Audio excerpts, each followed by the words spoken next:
वीर सावरकर एक महान राष्ट्रपुत्र थे और उनका नाम बढ़े ना, इसके लिए जिनका वो विरोध कर रहे थे, जैसे अंग्रेज़ों का और इस देश की जो सांस्कृतिक दिवालापन निकल गया था, उसका विरोध में हिंदुत्व की प्रचार की, उससे खिन्न हुए नेहरू परिवार के साजिश से उनको जो पुरस्कार जिंदा रहते हुए जो नहीं मिला, वो अगले साल से मिलने शुरू होगा, ऐसा मैं मानता हूँ। मेरी राय में सितंबर से सरकार को बताने की आवश्यकता होगी कि जनवरी 26 को सावरकर को भारत रत्न की पुरस्कार देना चाहिए। सरकार तो मान लेगी, नहीं मानेंगे तो उसको विवश करना पड़ेगा, इसके लिए भी तैयार रहना है।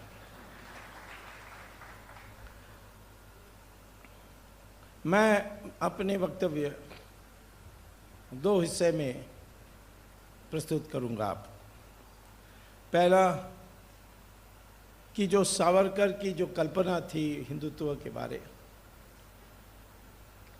वो अब लगभग 90 साल हो गया है, 90 साल से भी ज़्यादा, और इन 90 साल में इतनी परिवर्तन हुई है कि सावरकर के जो सिद्धांत है उसके अंतर्गत जो आधुनिक परिभाषा होनी चाहिए हिंदुत्व के लिए, उस पर मैं दूसरा भाग में अपना विचार रखूंगा।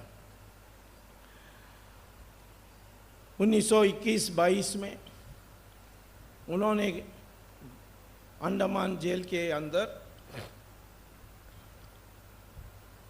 इतनी यातना होने के बाद भी उन्होंने पुस्तक लिखी, उसको अंत किया।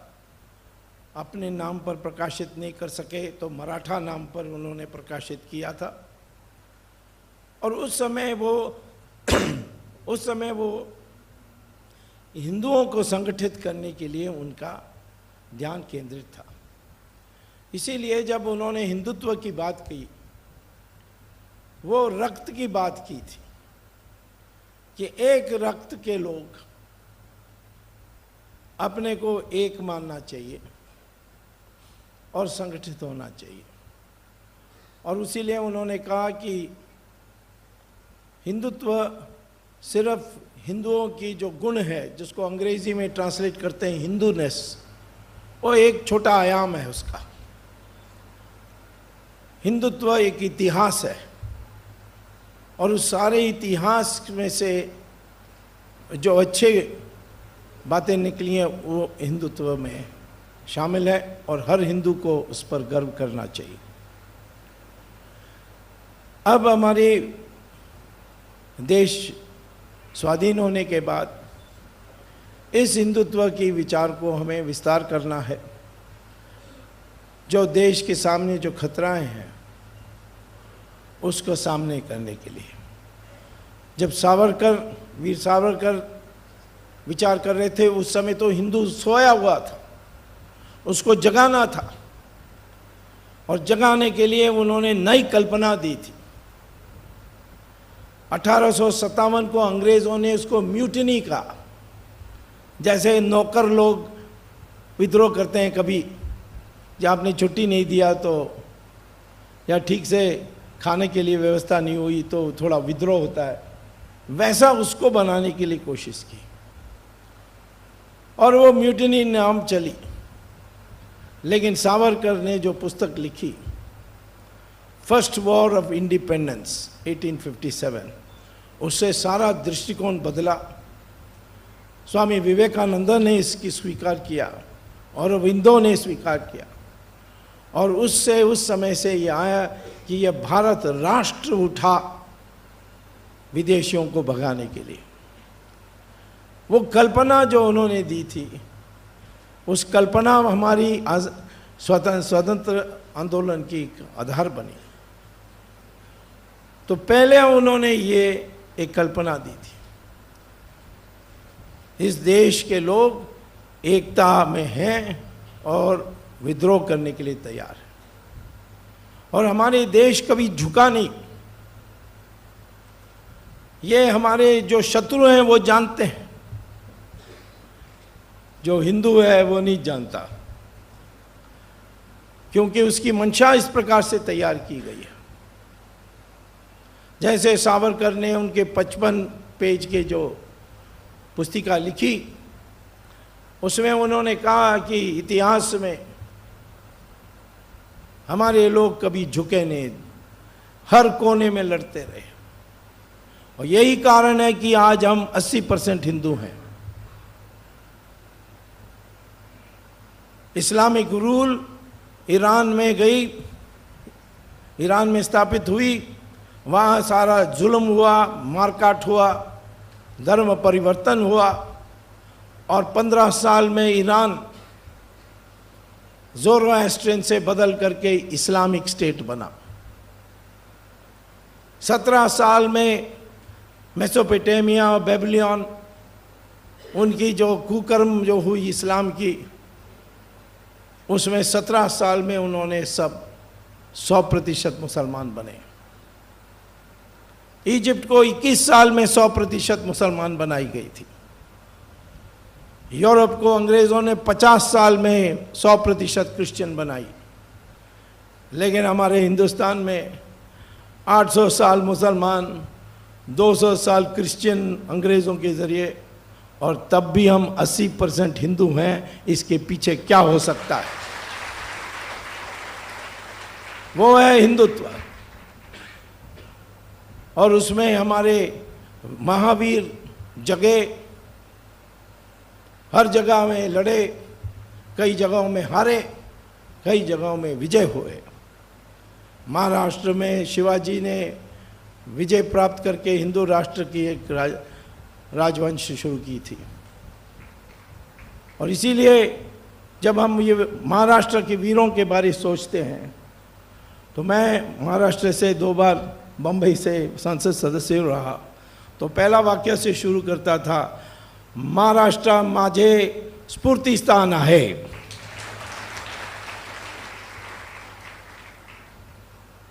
तो जो सारा जो जागृति हुई, जो चेतना जगी, वो तो बाल गंगाधर तिलक, सावरकर, हेगेवार, गोलवालकर, इन सब लोगों ने विचारों से लोगों को बदला। और आज सावरकर की हम याद करते हैं तो वो विचार को याद रखते हैं, और वो हिंदुत्व है। तो मैं ये कहूँगा, अब सावरकर कोई साधारण व्यक्ति नहीं थे। उनका जो 55 पेज का जो हिंदुत्व के पढ़ोगे तो उनका जो ज्ञान है, विश्व ज्ञान, वो रोमियो जूलियट को भी लेकर के उनको हिंदुत्व में उसका क्या अर्थ है उन्होंने बताया।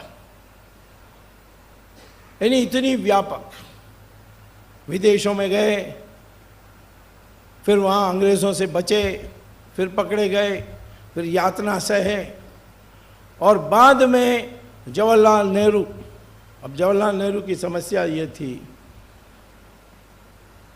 कि वो जो भी पढ़ा लिखा आदमी था उससे ईर्ष्या करता था, क्योंकि खुद फेल हुआ है। नेहरू परिवार में कोई पास हुआ है? हम इंग्लैंड गए और वहाँ उनको फेल करने के जगह में कैम्ब्रिज यूनिवर्सिटी ने जेंटलमैन पास दिया है। जो कॉलोनी से लोग आते थे वो फेल होते थे तो उनको जेंटलमैन पास देकर भेजते थे। और पंडित जी उनको कहा जाता था, जो एग्जाम पास नहीं कर सका उसको पंडित जी।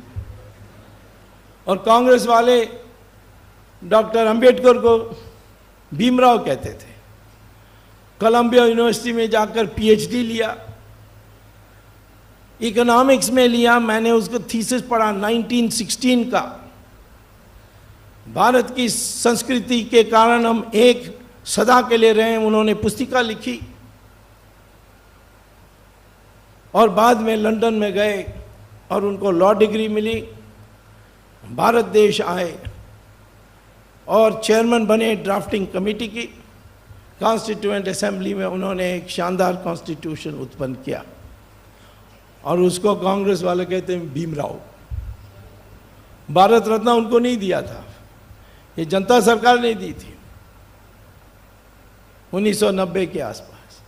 जब मैं मिनिस्टर था चंद्रशेखर की सरकार में 91 में मुझे उन्होंने कहा कि लिस्ट देखो, लिस्ट बनाओ भारत रत्न के लिए कौन कैंडिडेट बन सकते हैं, 4-5 नाम से ज़्यादा मत सोचो।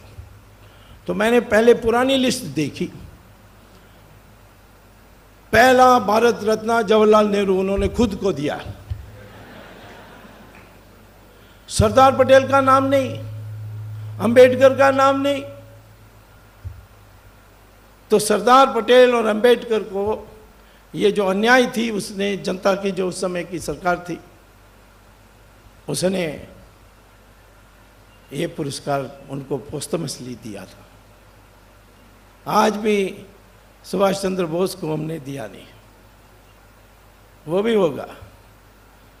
अब ज़माना बदल गया है, लोग समझते नहीं हैं। वो समझते हैं कि हमें कम्युनल कहेंगे तो हम डर जाएंगे, लेकिन ये सारा जो परिस्थिति